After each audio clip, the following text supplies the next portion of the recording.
Суперинфо гезитинин жаңы санында. Апам үчүн жасагым келген иштерге жетишпей калганыма өкүнүп жүрөм дейт ырчы Мербек Иманбеков. Сооронбай Жээнбековдун алгачкы жеңиши. Кыргыз өлкөсү сөз эркиндиги боюнча 15 тепкичке алдыга жылды.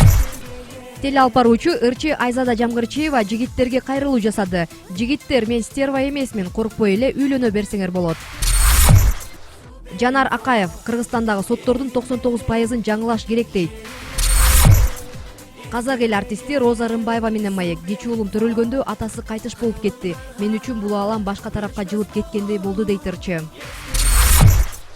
Врачтар тирүү баланы өлүктеп башын оюп салышты. Наристесинен айрылып кала жаздаган үй бүлө чуулгандуу окуя тууралуу айтып беришти.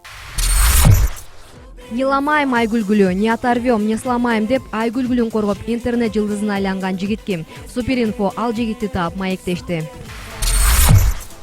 Актер Мухамбет Токтобаевди жубайы эскерет. Мукеммага сүйүүсүн билдиргенде анын үй бүлөсү бар болчу. Баласынын убалына калгым келбей сүйүүдөн баш тартып жүрдүм дейт.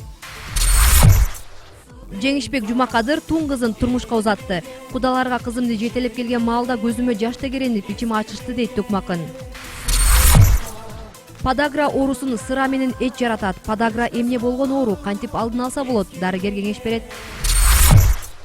Ысык көлгө 20 чакырым жакын жерде уран казылып жатканы белгилүү болду. Утурумдук акча үчүн улуттун ден соолугуна, экологиянын абалына көз жумулабы? UFC уюмунда кыргыз спортчулардын саны өсүүдө. Анда Рафаэль Физиев алгачкы беттешин өткөрдү. Өзүңүздүн биологиялык сааттарыңызды билесизби? Аны туура пайдаланып, ден соолукту чыңдасаңыз болот. Адис кеңеш берет. Гезитти ысык кезинде окуп, ырахат алыңыз.